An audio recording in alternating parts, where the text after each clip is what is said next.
ভিডিওর ফার্স্ট পার্টে আমি বলেছি যে জেরিন আমাকে অনেক বেশি পছন্দ করতে শুরু করেছিল এবং জেরিনের মা অনেকবার রিকোয়েস্ট করতেছিল যাতে জেরিনের সাথে আমি যোগাযোগটা রাখি বা জেরিনের সাথে কথা বলি, তাহলে নাকি ওর পড়াশোনা ভালো হবে, ওর এটা ভালো হবে। মানে উনি গুরুজন হয়ে বা একজন মা বয়সী মহিলা হয়ে এত রিকোয়েস্ট করছে যেটা আমি ফেলতে পারি না ওনার কথা। তো এর পরের কাহিনী হচ্ছে এটা, আমার একটা মেসেঞ্জারের গ্রুপ আছে, সেটা হচ্ছে আমার ফ্যান্স ক্লাব গ্রুপ। তো যারা আমার সাথে কথা বলতে চায়, অর্থাৎ যারা আমাকে রিকোয়েস্ট মেসেজ দেয় আমার টিকটক দেখে বা ফেসবুকের ভিডিও দেখে, তো যখন তারা রিকোয়েস্ট মেসেজ দেয় আমি ওই গ্রুপে তাদেরকে অ্যাড করে দিই। তো ওই গ্রুপে জেরিনেও ছিল, আবার হচ্ছে যে নতুন একটা মেয়ে অ্যাড হয়েছিল, তার নাম ছিল তানিয়া। তো তানিয়া অ্যাড হওয়ার পরেই জেরিনকে দেখতে পায় গ্রুপে। দেখতে পাওয়ার পরে তানিয়া আমাকে একটা কথাই বলে যে সালমান, তোমার সাথে ইনবক্সে কিছু ইম্পর্ট্যান্ট কথা আছে, বলা যাবে? তো আমি বললাম কেন বলা যাবে না, আচ্ছা তোমার যদি ইম্পর্টেন্ট কথা থাকে অবশ্যই বলো। তো তখন তানিয়া আমাকে ইনবক্সে নক দিয়ে বলে যে জেরিন যে মেয়েটা আছে, জেরিনের তো হচ্ছে একটা ছেলের সাথে সম্পর্ক আছে, তাহলে ও তোমার গ্রুপে টাইম দেয় কিভাবে, ওই ছেলেকে টাইম দেয় কিভাবে? তা আমি বলতেছি এটা কোন ধরনের কথা, আমার তো মনে হয় না জেরিনের কোথাও রিলেশন আছে।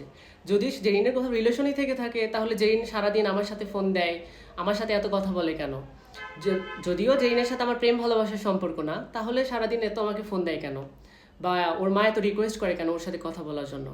তখন তানিয়া আমাকে বলতেছিল যে ওর মা আসলে এমনই, তুমি আমার ঘটনাটা শুনলে বুঝতে পারবা সালমান। তখন আমি বলছি বলো কি বলতে চাও।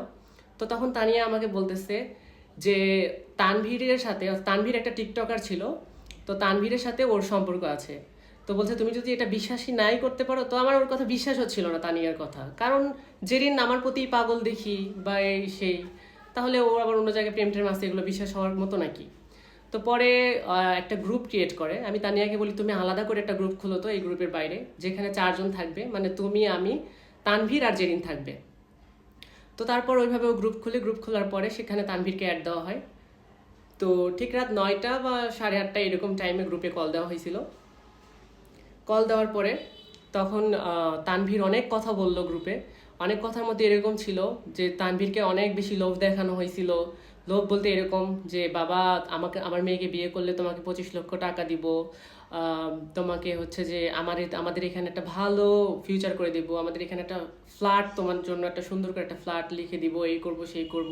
আসলে যতটুকু না সামর্থ্য, এগুলো বলতে গেলে আসলে লজ্জার বিষয় দাঁড়াবে, ততটুকু কথাবার্তা আর কি ওই তানভীরকে বলে রাখছে, মানে তানভীরের সাথে বিয়ে দেওয়ার জন্য উঠে পড়ে লাগছিল আর কি।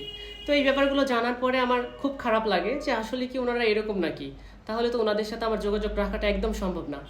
এই কথা বলার পরে মানে তানভীর যে এতগুলো কথা বলছে গ্রুপে, ওর মা আর জেরিন একসাথে শুনতেছিল, ওরা কোনো রেসপন্সই করতে পারে নাই, ওরা কোনো কথার অ্যান্সারই করতে পারলো না।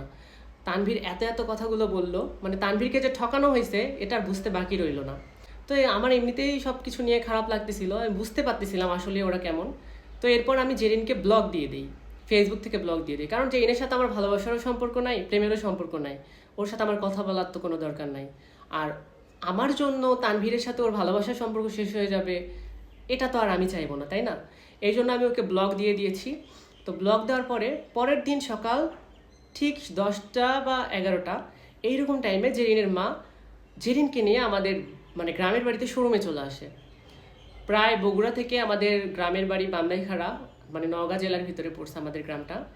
প্রায় 4 ঘন্টা থেকে, হ্যাঁ 4 ঘন্টাই লাগে, 3.5-4 ঘন্টা লাগে। তো এরকম রাস্তা ওনারা পাড়ি দিয়ে আমার শোরুমে আসছে, মানে আমাদের টিভি ফ্রিজের শোরুম আছে বাজারে, তো সেই শোরুমে আসছে।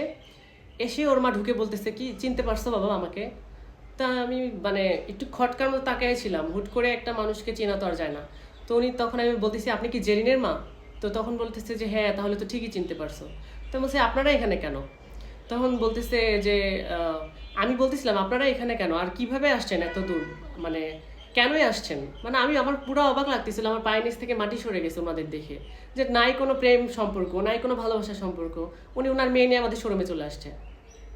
তো বলতেছে বাবা তুমি তো ভিডিও ছাড়ো, তোমার ভিডিওতে তো দেখি যে তোমার সব লোকেশন টোকেশন সব জেনেই আসছি। তো আমি বলছি কি বলতে আসছেন বলেন, বলে চলে যান, কারণ কিছুক্ষণ পরে আমার শোরুমে আমার বাবা আসবে।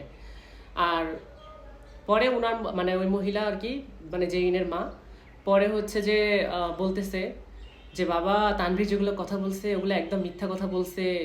আর তানভীরের বাড়ি সেই ফরিদপুর না জানি কই জানি এরকম একটা অ্যাড্রেস বললো। অত দূরে কি আমার মেয়েকে বিয়ে দিব বাবা? তো আমি বলছি, আর অত দূর মেয়েকে বিয়ে দিবেন না দিবেন সেগুলো আমাকে বলার কি আছে? তখন আমাকে বলতেছে যে হচ্ছে, দেখো বাবা, তোমাকে তো জেরিন অনেক ফ্রেন্ডশিপের মতো দেখে বা একটা ভাইয়ের মতো দেখে, তুমি ওর সাথে কথা বলো বাবা, প্লিজ বলো, আমি তোমার কাছে হাতে পায়ে ধরতেছি বাবা, প্লিজ কথা মানে জেরিনের সাথে কথা বলো। তো আমি বলতেছি যে এটা বলার জন্য আপনি বগুড়া থেকে বান্দাইখারা চলে আসছেন, মানে আমাদের গ্রামে। তো উনি যে অনেকক্ষণ ধরে আমাদের শোরুমে, আর গ্রামের চারিদিকে যে দোকানগুলো আছে ওটার দোকানের মানুষজন তাকায় তাকায় দেখতেছে। তো আমি বলতেছি, দেখেন আমাদের একটা সমাজ আছে, আপনি এগুলো কথা বলতে আসছেন ঠিক আছে, পাশে আমার বাড়ি আছে, আমার বাড়িতে যে আপনি যা বলার বলে চলে যান। তো বাড়িতে নিয়ে গেছি।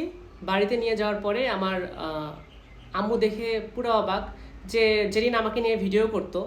ওই টাইমে জেরিন আমার ছবি টবি ছেড়ে মানে আইডিটা ভাইরাল করছিল। তো বলতেছে যে এই মেয়েটা তো তোমাকে নিয়ে ভিডিও করে বাবা। আমার আম্মু আমাকে বলতেছে, বলছি হ্যাঁ মা। তো বলতেছে যে এরা এখানে, তো বলতেছি যে কি জানি বলতে আসছে, বলে চলে যাবে, এটা বলার জন্য আসছে।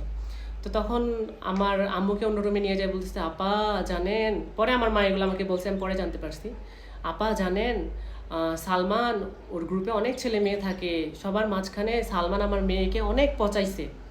অর্থাৎ আদার্স যে গ্রুপে কথা হয়েছে, তানভি ছিল, তানিয়া ছিল, ওগুলা কোনো কিছুই আমার মাকে বলে নাই, যে আমার মেয়ের প্রেমের ভালোবাসার এগুলোর কোনো কিছু বলে নাই। উনি এটা বলছে যে সবাই মিলে আমার মেয়েকে পচাইছে, বলেন আপা এটা কি ঠিক কাজ করছে সালমান, এটা কি ঠিক কাজ করছে? মানে কি বলবো, এমন এমন বুঝাইছে, আমার মা মনে করছে যে আসলে তার কথা হয়তোবা সত্যি, যে যেই একটু হাবাগোবা ছিল হয়তোবা, এই কারণে হয়তো আমার ছেলে কোনো কিছু বলছে। কিন্তু পুরোটাই তাদের সাজানো একটা ড্রামা ছিল। মানে হয়েছে একটা, আমার মাকে বুঝাইলো এসে আরেকটা। তো এর পরের গল্পটা পরের 3 নাম্বার পর্বতে অবশ্যই বলবো।